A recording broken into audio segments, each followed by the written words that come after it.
भारत के संविधान के मूल प्रति का आवरण सुनहरे और काले रंग से बनाया गया। इस पर पहले भारत का संविधान लिखा है और फिर नीचे अशोक स्तंभ छपा है।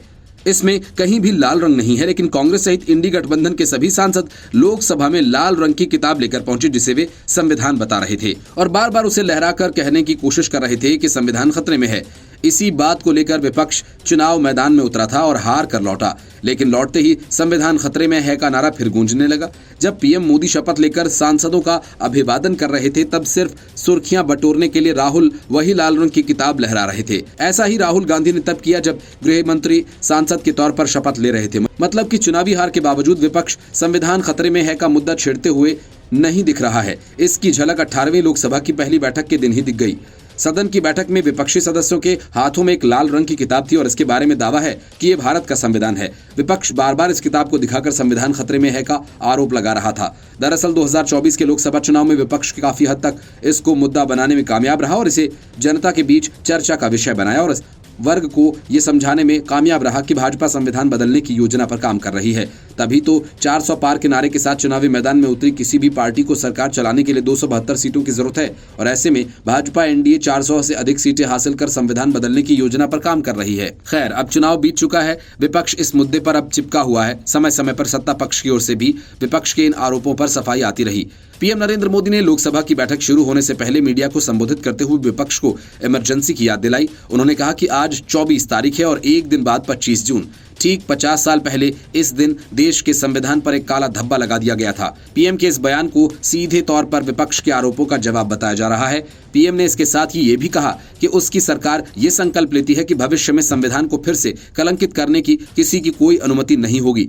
पीएम के संबोधन के बाद विपक्षी सांसदों की तस्वीर सामने आई और उसमें वे अपने हाथ में एक छोटी लाल किताब लिए हुए थे। कांग्रेस संसदीय दल के अध्यक्ष और राज्यसभा सदस्य सोनिया गांधी, कांग्रेस नेता राहुल गांधी, पार्टी अध्यक्ष मल्लिकार्जुन खड़गे सहित तमाम विपक्षी सांसदों के हाथों में ये लाल किताब थी। ये वही लाल किताब है जिसको लेकर राहुल गांधी लगातार कहते रहे हैं कि उनकी पार्टी और इंडिया गठबंधन इस संविधान को मरते दम तक नहीं बदलने देंगे। वो अपनी भारत जोड़ो यात्रा के दौरान भी किताब लेकर चलते थे। उन्होंने इस किताब की हजारों प्रतियां छपवाई, लेकिन बड़ी बात यह कि मूल संविधान के कवर पर कहीं लाल रंग नहीं, बावजूद इसके कांग्रेस एक लाल रंग की किताब को संविधान बता रही है और हिंदी अंग्रेजी दोनों ही भाषाओं में संविधान की मूल प्रति छपी थी। उन दोनों मूल प्रतियों को आज भी संसद के भीतर हीलियम के एक बॉक्स में सुरक्षित रखा गया, लेकिन लगता है कि विपक्ष ने आज तक उस प्रति को देखा नहीं और अगर देखा तो उसने जानबूझकर लाल रंग की किताब छपवाई।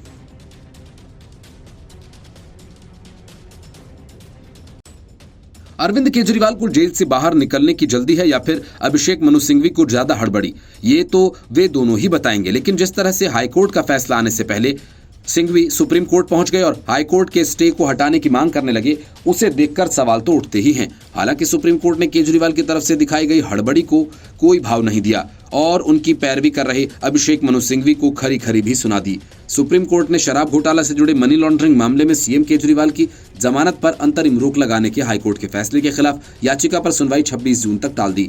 जस्टिस मनोज मिश्रा और जस्टिस एसवीएन भट्टी की अवकाशकालीन बेंच ने कहा कि इस मुद्दे पर हाईकोर्ट के फैसले का इंतजार करना चाहिए। सुनवाई के दौरान जब केजरीवाल की ओर से पेश अभिषेक मनु सिंघवी ने हाईकोर्ट द्वारा जमानत पर रोक लगाने के फैसले पर सवाल उठाया तो बेंच ने कड़ी टिप्पणी की। दरअसल सुनवाई के दौरान सिंघवी ने कहा कि एक बार बेल मिलने के बाद हाईकोर्ट को रोक नहीं लगानी चाहिए। उन्होंने कहा कि हाईकोर्ट आदेश पलट देता तो केजरीवाल दोबारा जेल चले जाते, लेकिन अंतरिम आदेश के जरिए बाहर आने से ही रोक दिया गया। अगर ईडी की याचिका खारिज होती तो सीएम केजरीवाल समय की भरपाई कैसे होगी। मतलब ये सिंघवी कहते थे कि निचली अदालत के फैसले को रोका नहीं जाता, केजरीवाल को बाहर आने दिया जाता, फिर हाईकोर्ट उस फैसले पर स्टे लगाता और फिर केजरीवाल तिहाड़ चले जाते। सिंघवी की बात सुन सुप्रीम कोर्ट ने कड़े शब्दों में कहा कि जमानत पर रोक को लेकर फैसला तुरंत आता है, उसे लंबित नहीं रखा जाता, ये असामान्य है।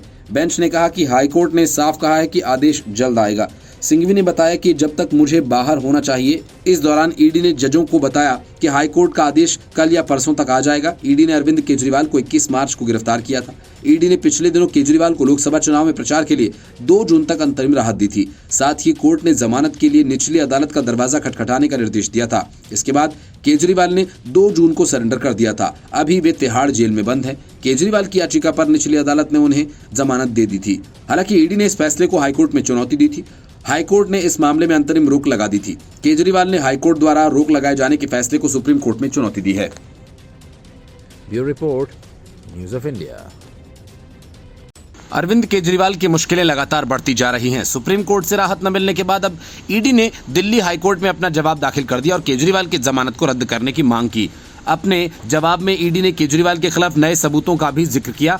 ईडी ने हाईकोर्ट से कहा कि 1 दर्जन से ज्यादा हवाला ऑपरेटर्स और गोवा आम आदमी पार्टी के नेताओं के बयान से साफ है कि केजरीवाल के कहने पर रिश्वत के 45 करोड़ रुपए गोवा भेजे गए, जिसका इस्तेमाल चुनाव में किया गया। यहाँ तक कि चुनावी रणनीति बनाने के लोगों को भी कैश में ही पेमेंट किया गया। ईडी के इन नए सबूतों से केजरीवाल की जमानत के रद्द होने का खतरा बढ़ गया, जिस पर हाईकोर्ट को 1 दिन बाद अपना फैसला करना है। ईडी के सबूतों के सामने आने के बाद आम आदमी पार्टी में खलबली मच गई। हालांकि आम आदमी पार्टी ने सारे सबूतों को नकारते हुए उसे मनगढ़ंत बताया। केजरीवाल की जमानत रुकवाने के लिए हाईकोर्ट पहुंची ईडी ने अपना लिखित जवाब दाखिल कर दिया है।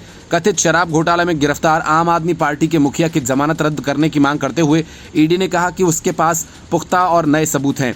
ईडी ने गोवा में आम आदमी पार्टी के नेताओं के दर्ज बयानों का भी हवाला दिया। इस बीच दिल्ली सरकार ने झूठे साक्ष्य गढ़ने के आरोप लगाए। हाईकोर्ट में केजरीवाल की जमानत को चुनौती देने वाली याचिका पर ईडी ने सोमवार को अपने लिखित जवाब दाखिल कर दिया। ईडी ने कहा कि उनके पास केजरीवाल के खिलाफ पुख्ता साक्ष्य हैं, नए साक्ष्य भी एकत्रित किए गए हैं। केजरीवाल को जमानत पर रिहा नहीं किया जा सकता। ईडी ने 29 पेज में अपना लिखित जवाब दाखिल किया है। हाईकोर्ट ने दोनों पक्षों को 24 जून की शाम तक जवाब दाखिल करने को कहा था। अदालत इस मामले में मंगलवार तक अपना फैसला सुना सकती है। ईडी ने लिखित जवाब में कहा कि नए साक्ष्य सामने आए हैं। 13 हवाला डीलर के बयान और गोवा के आम आदमी पार्टी के स्थानीय नेताओं के बयान के लिए गए। इनके बयानों से स्पष्ट है कि किस तरह हवाला के जरिए रकम गोवा चुनाव के लिए पहुंचाई गई, इसका वितरण किस तरह से हुआ। ईडी ने कहा कि निचली अदालत ने इस महत्वपूर्ण तथ्य को नजरअंदाज कर गलत तरीके से केजरीवाल की जमानत को मंजूर किया। केजरीवाल का जमानत आदेश पूरी तरह से गैर कानूनी और अवैध है। वहीं केजरीवाल की तरफ से भी लिखित जवाब दाखिल किया गया, जिसमें केजरीवाल के खिलाफ झूठे साक्ष्य गढ़ने का भी आरोप लगाया गया। इससे पहले सोमवार को सुप्रीम कोर्ट ने केजरीवाल के त्वरित राहत देने से इनकार करते हुए मामले की सुनवाई परसों तक के लिए टाल दी। सुप्रीम कोर्ट ने हाईकोर्ट के फैसले का इंतजार करने को कहा। हाईकोर्ट ने ट्रायल कोर्ट से मिली जमानत पर अंतरिम स्टे लगाते हुए कहा था कि 2-3 दिन में फैसला सुनाया जाएगा। इसके पहले सुप्रीम कोर्ट ने अरविंद केजरीवाल के वकील अभिषेक मनु सिंघवी ने ट्रायल कोर्ट फैसले पर सवाल उठाते हुए इसे अभूतपूर्व करार दिया। सिंघवी ने कहा कि कोर्ट ने पहले स्टे दे दिया और अब फिर बाद में सुनवाई हुई। सुप्रीम कोर्ट ने कहा कि आदेश 1-2 दिन में आ जाएगा। इस पर सिंघवी ने सवाल उठाया कि क्या बेल को सूचीबद्ध करते समय ही स्टे किया जा सकता है। ईडी की तरफ से पेश हुए एएसजी एसवी राजू ने कहा कि फैसला कल तक आ जाएगा तो देखेंगे। राउज एवेन्यू कोर्ट ने ईडी की दलीलों को सुने बगैर केजरीवाल के खिलाफ मिले सबूतों को देख बगैर एक तरफा तरीके से केजरीवाल को जमानत दे दी। Bureau report, news of India. Lok Sabha चुनाव में उम्मीद से ज्यादा सीटें जीतने वाली कांग्रेस में खटपट तेज हो गई है, खासतौर से हरियाणा और महाराष्ट्र में, जहां विधानसभा के चुनाव कुछ महीनों ही बाद होने वाले हैं। हरियाणा के बाद अब महाराष्ट्र कांग्रेस की गुटबाजी खुलकर सामने आ गई है। सूत्रों का कहना है कि पार्टी पर गहराता जा रहा है संकट। लगभग 16 कांग्रेसी नेताओं ने पार्टी अध्यक्ष मल्लिकार्जुन खड़गे को बैठक के लिए चिट्ठी लिखी। 16 जून को लिखी गई चिट्ठी में मुंबई में संगठनात्मक ढांचे पर ध्यान केंद्रित करने, पार्टी कार्यकर्ताओं के बीच समन्वय बढ़ाने, रणनीतिक सिफारिशों और प्रस्तावों पर चर्चा करने की बात कही गई है।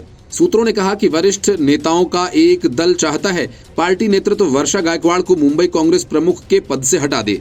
चिट्ठी पर वरिष्ठ नेता चंद्रकांत हंडोरे, महाराष्ट्र कांग्रेस के कार्यकारी अध्यक्ष आरिफ नसीम खान और महाराष्ट्र कांग्रेस के कोषाध्यक्ष डॉक्टर अमरजीत मनहास ने भी हस्ताक्षर किए। मुंबई कांग्रेस के पूर्व अध्यक्ष जेसी चंदुरकर भी इस कड़ी में शामिल हैं। मल्लिकार्जुन खड़गे को चिट्ठी लिखने वाले वरिष्ठ नेता के हवाले से बताया कि वे चाहते हैं कि गायकवाड़ को पद से हटा दिया जाए ताकि कांग्रेस अपनी हालिया सफलता को और आगे ले जा सके। उन्होंने बताया कि वो एक संगठन का निर्माण करने में सक्षम नहीं है। कांग्रेस के प्रदर्शन को बेहतर करने के लिए कुछ लोगों ने कुछ उपाय सुझाए हैं, लेकिन उनके सुझावों की अनदेखी की गई। कोई बातचीत नहीं है, वो वही करते हैं जो वो चाहते हैं। नतीजतन पार्टी के भीतर बंटवारा हो गया। अगर ऐसा ही चलता रहा तो हम मुंबई नगर निगम चुनाव नहीं जीत पाएंगे। आगामी विधानसभा चुनाव तो भूल ही जाइए। वर्षा गायकवाड़ ने इस मामले पर अब तक कोई प्रतिक्रिया नहीं दी है। लोकसभा चुनाव जीतने के बाद उन्होंने हाल ही में महाराष्ट्र में विधायक के पद से इस्तीफा दे दिया। वर्षा ने मुंबई नॉर्थ सेंट्रल सीट से बीजेपी के उज्जवल निकम को हराकर जीत दर्ज की थी। महाराष्ट्र में कांग्रेस को सबसे ज्यादा 13 सीटों पर सफलता मिली थी। 48 में से 30 सीटें महाविकास अघाड़ी ने अपने नाम की। शराब घोटाला मामले से जुड़े मनी लॉन्ड्रिंग केस में गिरफ्तार अरविंद केजरीवाल को सुप्रीम कोर्ट ने तगड़ा झटका दे दिया है। अरविंद केजरीवाल हाईकोर्ट के फैसले के खिलाफ सुप्रीम कोर्ट गए, लेकिन सुप्रीम कोर्ट ने यह कहकर मामले को टाल दिया कि पहले हाई कोर्ट का फैसला आने दीजिए। हालांकि सुप्रीम कोर्ट के इस फैसले का अंदाजा पहले से था, क्योंकि हाई कोर्ट ने मामले की सुनवाई के बाद रिकॉर्ड चेक करने के लिए 2-3 दिन का वक्त लिया था। लेकिन इसी बीच केजरीवाल के वकील सुप्रीम कोर्ट पहुंच गए और हाई कोर्ट के स्टे को हटाने की मांग करने लगे। इस मामले पर सुनवाई सुप्रीम कोर्ट में जस्टिस मनोज मिश्रा की अध्यक्षता वाली अवकाश पीठ ने की और इस दौरान ईडी की ओर से तुषार मेहता ने दलील रखी। वहीं अरविंद केजरीवाल की ओर से अभिषेक मनु सिंघवी ने दलील दी। सुप्रीम कोर्ट ने दलील सुनने के बाद कहा कि ऐसा करते हैं कि अगले हफ्ते इसे सुन लेते हैं और एक बार हाई कोर्ट का फैसला भी आ जाए। अब इस पूरे मामले में परसों सुनवाई होगी। 1 जून को रिहाई के ठीक पहले ईडी ने ट्रायल कोर्ट के फैसले को दिल्ली हाई कोर्ट में चुनौती दी। ईडी ने कहा था कि हमें दलील रखने का पूरा समय नहीं मिला।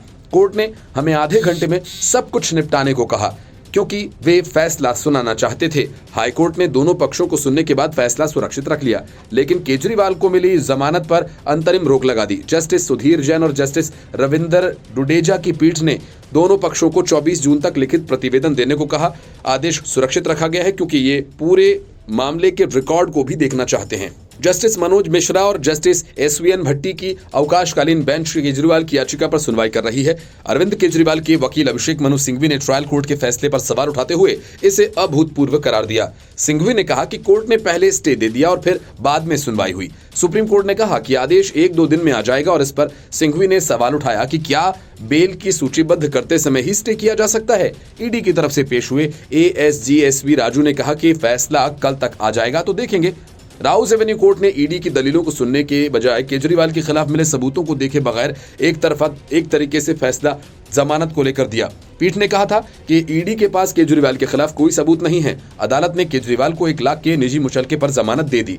कोर्ट ने केंद्रीय जांच एजेंसी को पक्षपाती बताते हुए दिल्ली के मुख्यमंत्री को जमानत का आदेश पारित कर दिया और इसके पहले हाईकोर्ट में ईडी की ओर से पेश एएसजी एसपी राजू ने कहा कि केजरीवाल तो 2 तरह से दोषी हैं। पर्सनल कैपेसिटी में उन्होंने करोड़ों रुपए मांगे और आम आदमी पार्टी के मुखिया के तौर पर भी, क्योंकि इन पैसों का इस्तेमाल आम आदमी पार्टी ने तो किया और वो इनोसेंट बिल्कुल भी नहीं है। हमने 45 करोड़ को ट्रेस किया और ये भी दिखाया कि इन पैसों का इस्तेमाल चुनाव में कैसे हुआ।